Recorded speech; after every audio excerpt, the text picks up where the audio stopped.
히드맘 TV 고급과정 교과서 원문 읽기 탈출기 최서혜 1. 김군 수삼차 편지는 반갑게 받았다. 그러나 나는 한 번도 회답지 못하였다.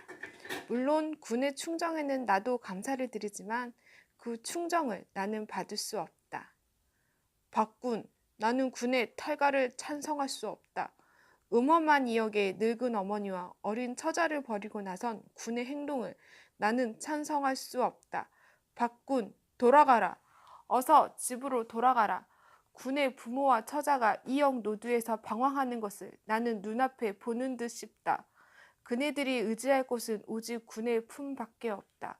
군은 그네들을 구하여야 할 것이다. 군은 군의 가정에서 동량이다.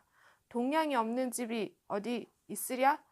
조그마한 고통으로 집을 버리고 나선다는 것이 의지가 굳다는 박군으로서는 너무도 박약한 소위이다. 군은 XS단에 몸을 던져서 X선에 섰다는 말을 일전 황군에게서 듣기는 하였으나 그렇다 하여도 나는 그것을 시인할 수 없다.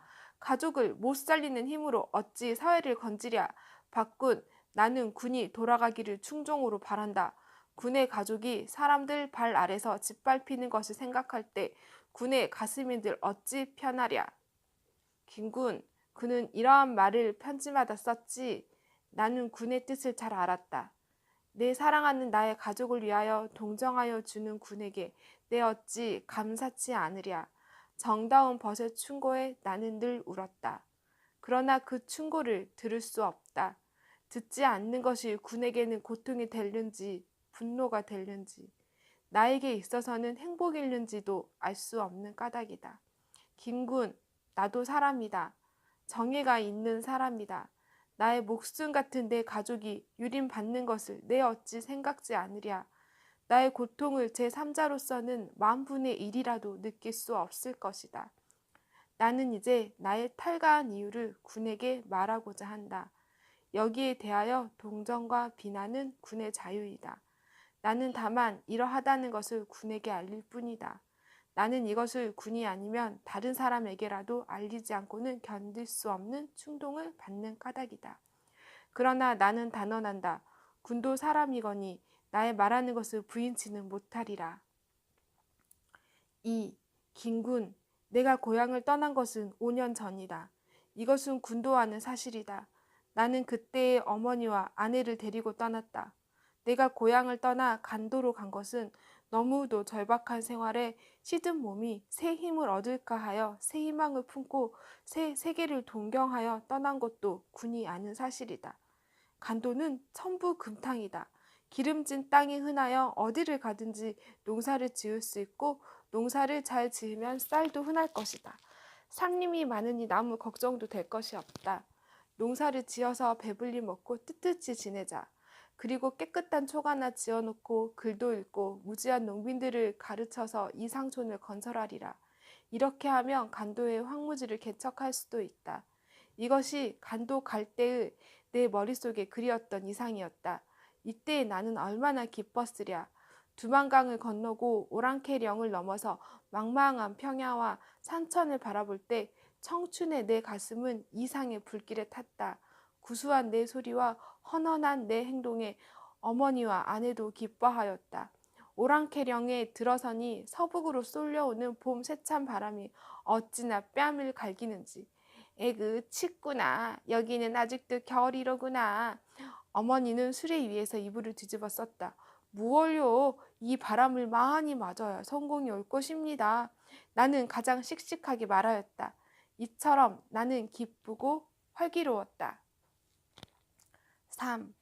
김군. 그러나 나의 이상은 물거품으로 돌아갔다. 간도에 들어서서 한 달이 못 되어서부터 거친 물결은 우리 새 생경의 앞에 기탄 없이 몰려왔다. 나는 농사를 지으려고 밭을 구하였다. 빈 땅은 없었다. 돈을 주고 사기 전에는 1평의 땅이 남아 손에 넣을 수 없었다. 그렇지 않으면 지나인의 밭을 도조나 타조로 얻어야 된다. 1년 내 중국 사람에게서 양식을 구워 먹고 도조나 타조를 지으면 가을 추수는 빛으로 다 들어가고 또 처음 꼴이 된다. 그러나 농사라고 못 지어본 내가 도조나 타조를 얻는 데야 1년 양식 빚도 못 될 것이고 또 나 같은 시어로 문외한에게는 밭을 주지 않았다. 생소한 산천이요 생소한 사람들이니 어디가 어쩌면 좋을런지 의논할 사람도 없었다. H라는 총거리에 새빵을 얻어가지고 얼음얼음 하는 새에 보름이 지나고 한 달이 넘었다. 그 새에 푼돈 남았던 돈은 다 불어먹고 밭은 고사하고 일자리도 못 얻었다. 나는 팔을 걷고 나섰다. 이리저리 돌아다니면서 구들도 고쳐주고 가마도 붙여주었다. 이러하여 호구하게 되었다. 이때 H장에서는 나를 온돌장이 구들 고치는 사람이라고 불렀다. 갈아입을 의복이 없는 나는 늘 숯구멍이 꺼멓게 묻은 의복을 벗을 새가 없었다. H장은 좁은 곳이다. 구들 고치는 일도 늘 있지 않았다. 그것으로 밥벌이는 어려웠다. 나는 여름 불볕에 삭김도 메고 꼴도 베어 팔았다. 그리고 어머니와 아내는 삭방알도 찢고 강가에 나가서 부스러진 나뭇개비를 주워서 겨우 연명하였다. 긴군, 나는 이때부터 비로소 무서운 인간고를 느꼈다. 아, 인생이란 과연 이렇게도 괴로운 것인가 하는 것을 나는 생각하게 되었다. 나는 나에게 닥치는 풍파 때문에 눈물 흘린 일은 이때까지 없었다.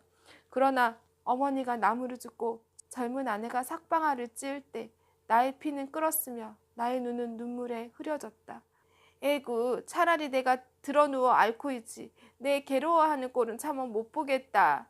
이것은 언제 내가 병들어 신음할 때에 어머니가 울면서 하신 말씀이다. 이것을 무심코 들었던 나는 이때서야 이 말의 참뜻을 느꼈다. 아, 차라리 나의 고기가 찢어지고 뼈가 부서지는 것은 참을 수 있으나 내 눈앞에서 사랑하는 늙은 어머니나 아내가 배를 줄이고 남의 멸시를 받는 것은 참으로 견디기 어렵구나. 나는 이렇게 여러 번 가슴을 쳤다. 나는 밤이나 낮이나 비오나 바람이 치나 헤아리지 않고 삭김, 삿심부름, 산나무 무엇이든지 가리지 않았다. 아, 오늘 또 배고프겠구나. 아침도 변변히 못 먹고 나는 너의 줄잡는 것을 보았으면 죽어도 눈을 감겠다. 내가 상의를 하다가 늦게 돌아오면 어머니는 우실 듯하게 말씀하셨다. 그러나 나는 훈연하게 배가? 무슨 배가 고파요? 대답하였다. 내 아내는 늘 말이 없었다. 무슨 일이든지 시키는 대로 속옷하고 아무 소리 없이 순종하였다. 나는 그것이 더욱 불쌍하게 생각되었다. 나는 어머니보다도 아내 보기가 퍽 부끄러웠다. 경제에 자립도 못 되는 내가 왜 장가를 들었누? 이것이 부모의 한 일이건만 나는 이렇게도 탄식하였다. 그럴수록 아내에게 대하여 황공하였고 존경하였다. 어떻게 하면 살 수 있을까? 이러한 생각은 이때 내 머리를 몹시 때렸다. 이때 나에게는 부지런한 자에게 복이 온다 하는 말이 거짓말로 생각되었다. 그 말을 지상의 격언으로 굳게 믿어온 나는 그 말에 도리어 일종의 의심을 품게 되었고 나중에는 부인까지 하게 되었다. 부지런하다면 이때 우리처럼 부지런함이 어디 있으며 정직하다면 이때 우리 식구같이 정직함이 어디 있으랴. 그러나 빈곤은 날로 심하였다. 이틀 사흘 굶은 적도 한두 번이 아니었다. 한 번은 이틀이나 굶고 일자리를 찾다가 집으로 들어가니 부엌 앞에 앉았던 아내는 이때에 아기를 베어서 배가 남산만하였다. 무엇을 먹다가 깜짝 놀란다. 그리고 손에 쥐었던 것을 얼른 아궁이에 집어넣는다. 이때 부쾌한 감정이 내 가슴에 떠올랐다. 무엇을 먹을까? 어디서 무엇을 먹었을까? 무엇이기에 어머니와 나 몰래 먹누? 아, 여편네란 그런 것이구나. 아니, 그러나 설마? 그래도 무엇을 먹던데? 나는 이렇게 아내를 의심도 하고 원망도 하고 믿게도 생각하였다. 아내는 아무 말 없이 어색하게 머리를 숙이고 앉아서 씩씩 하다가 밖으로 나간다. 그 얼굴은 좀 붉었다. 아내가 나간 뒤에 나는 아내가 먹다가 던진 것을 찾으려고 아궁이를 뒤지었다. 싸늘하게 식은 죄를 막대기로 뒤져내니 벌건 것이 눈에 띄었다. 나는 그것을 집었다.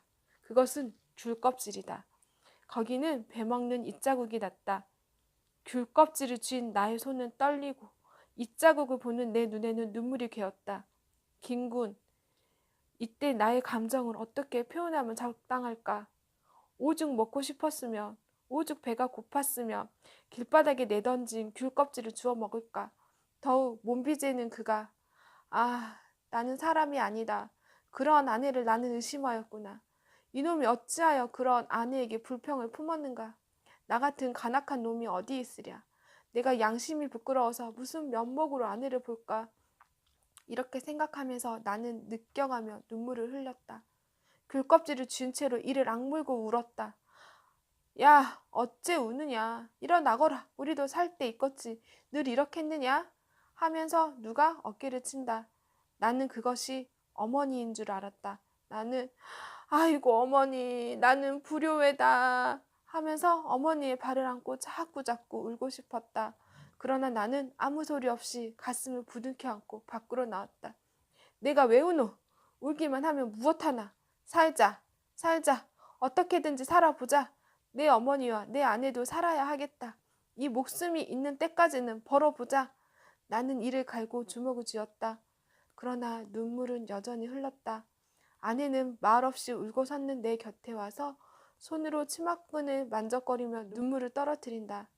농삿집에서 길러난 아내는 지금도 어찌 수쩌운지 내가 울면 같이 울기는 하여도 어떻게 말로 위로할 줄을 모른다. 4. 김군. 세월은 우리를 위하여 여름을 항상 주지 않았다. 서풍이 불고 서리가 내리기 시작하였다. 찬기운은 헐벗은 우리를 위협하였다. 가을부터 나는 대구 장사를 하였다.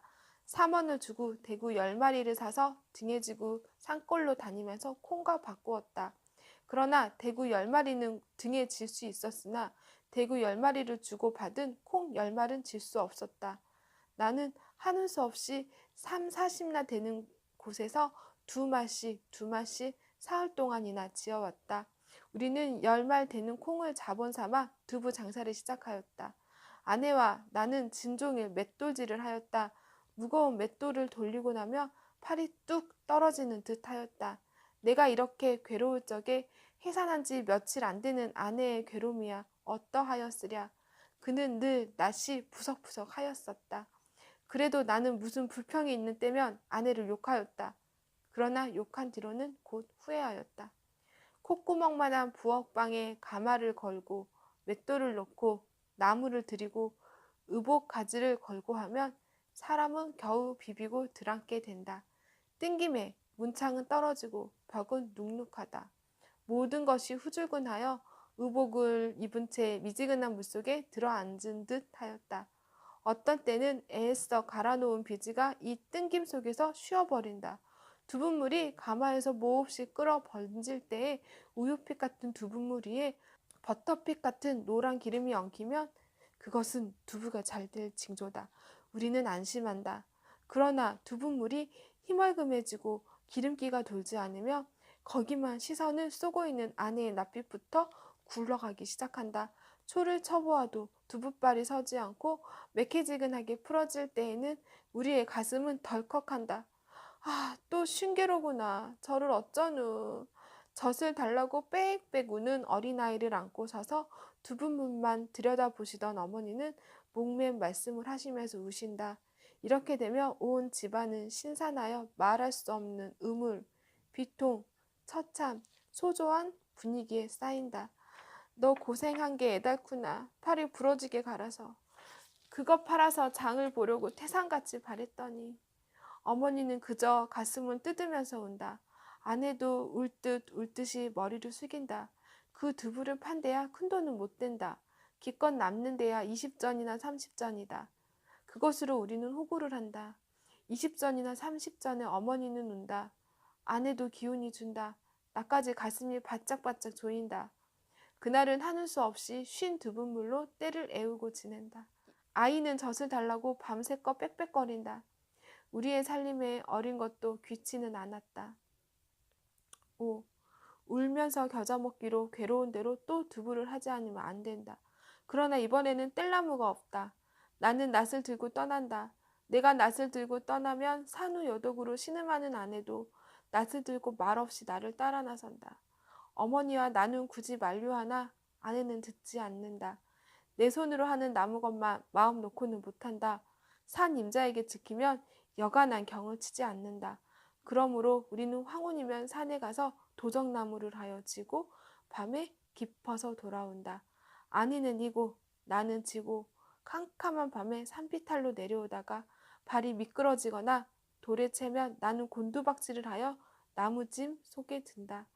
아내는 소리 없이 이었던 나무를 내려놓고 나무짐에 눌러서 버둥거리는 나를 겨우 끄집어 일으킨다.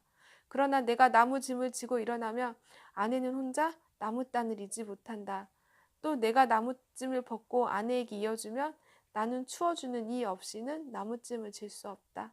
하는 수 없이 나는 어떤 높은 바위 위에 벗어놓고 아내에게 이어준다. 이리하여 산비탈을 내려오며 언제 왔는지 어머니는 애를 얻고 우두루두 떨면서 산 아래서 기다리시다가도 언제 오니 나는 너 또 붙들리지는 않는가 하여 혼이 났다 하신다. 이때부터 내 가슴은 저렸다. 나는 이렇게 나무 도적질을 하다가 중국 경찰서까지 잡혀가서 여러 번 맞았다. 이때 이웃에서는 우리를 조소하고 경찰에서는 우리를 의심하였다. 흥, 신수가 멀쩡한 년놈들이 그 꼴이야. 어디가 일자리도 구하지 않고 그 누운이 누래서 두부 장사하는 꼬락서니는 참 더러워서 못 보겠네. 불화를 달고 나서 그렇게야 살리? 이것은 이웃 남녀가 비웃는 소리였다. 그리고 어떤 산임자가 나무를 잃고 고발을 하면 경찰서에서는 불문곡직하고 우리 집부터 수색하고 질문하면서 나를 때린다. 그러나 나는 호소할 곳이 없었다. 6. 긴군, 이러구러 겨울은 점점 깊어가고 기한은 점점 박도하였다. 일자리는 없고 그렇다고 손을 털고 안 안을 수는 없었다. 모든 식구가 펄해서 굶고 앉은 꼴을 나는 그저 볼 수 없었다. 시커먼 칼이라도 들고 하루라도 괴로운 삶을 모면하도록 그네들을 쿡쿡 찔러 없애고 나까지 없어지든지 그렇지 않으면 칼을 들고 나서서 강도질이라도 하여서 기한을 면하든지 하는 수밖에는 더 도리가 없게 절박하였다. 나는 일이 없으면 없는 이 많지, 고통이 닥치면 닥치는 이 많지, 내 범위는 컸다. 나는 어떤 날은 나의 얼빠진 사람처럼 눈을 감고 깊은 생각에 잠긴 일도 있었다. 이때 내 머릿속으로는 머리를 움실움실 드는 사상이 있었다. 오늘날에 생각하면 그것은 나의 전 운명을 결정할 사상이었다. 그 생각은 누구의 가르침에 일어난 것도 아니거니와 일부러 일으키려고 애써서 일어난 것도 아니다. 봄 풀싹같이 내 머릿속에서 점점 머리를 들었다. 나는 여태까지 세상에 대하여 충실하였다. 어디까지든지 충실하려고 하였다. 내 어머니, 내 아내까지도 뼈가 부서지고 고기가 찢기더라도 충실한 노력으로 살려고 하였다. 그러나 세상은 우리를 속였다. 우리의 충실을 받지 않았다. 도리어 충실한 우리를 모욕하고 멸시하고 학대하였다. 우리는 여태까지 속아 살았다. 포악하고 허위스럽고 요사한 우리를 용납하고 옹호하는 세상인 것을 참으로 몰랐다. 우리뿐 아니라 세상의 모든 사람들도 그것을 의식지 못하였을 것이다. 그네들은 그러한 세상의 분위기에 취하였었다. 나도 이때까지 취하였었다. 우리는 우리로서 살아온 것이 아니라 어떤 험악한 제도의 희생자로서 살아왔었다. 김군, 나는 사람들을 원망치 않는다. 그러나 마주에 취하여 자기의 피를 짜 바치면서도 깨지 못하는 사람을 그저 볼 수 없다. 허위와 요사와 표독과 게으른 자를 옹호하고 용납하는 이 제도는 더욱 그저 둘 수 없다. 이 분위기 속에서는 아무리 노력하여도 충실하여도 우리는 우리의 생의 만족을 느낄 날이 없을 것이다. 어찌하여 겨우 연명을 한다 하더라도 죽지 못하는 삶이 될 것이요. 그 영향은 자식에게까지 미칠 것이다. 나는 어미 품속에서 빽빽하는 어린 것의 장래를 생각할 때면 애잡자란 감정과 분한을 금할 수 없다. 내가 늘 이 상태면 그것은 거의 정한 이치다.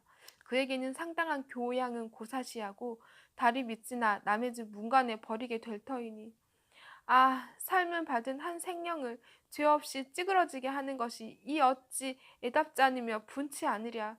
그렇다 하면 그것을 나의 죄라 할까? 김군, 나는 더 참을 수 없었다. 나는 나부터 살리려고 한다. 이때까지는 최면술에 걸린 송장이었다. 제가 죽은 송장으로 남을 어찌 살리랴. 그러려면 나는 나에게 최면술을 걸려는 무리를 험악한 이 공기의 원류를 쳐부수려고 하는 것이다. 나는 이것을 인간의 생애 충동이며 확충이라고 본다. 나는 여기서 무상의 법례를 느끼려고 한다. 아니, 벌써부터 느껴진다. 이 세상이 드디어 나로 하여금 집을 탈출케 하였으며 XX단에 가입케 하였으며 비바람 밤낮을 헤아리지 않고 벼랑 끝보다 더 험한 X선을 서게 한 것이다. 김군, 거듭 말한다. 나도 사람이다. 양심을 가진 사람이다. 애정을 가진 사람이다. 내가 떠나는 날부터 식구들은 더욱 공경에 들 줄도 나는 알았다. 자칫하면 눈 속이나 어느 구렁에서 죽는 줄도 모르게 굶어 죽을 줄도 나는 잘 안다. 그러므로 나는 이곳에서도 남의 집 행랑 어머니나 아범이며 노드에 방황하는 거러지를 무심히 보지 않는다. 나의 식구도 그럴 것을 생각할 때면 자연히 흐르는 눈물과 뿌직뿌직 찢기는 가슴을 덮쳐 잡는다. 그러나 나는 이를 갈고 주먹을 쥔다.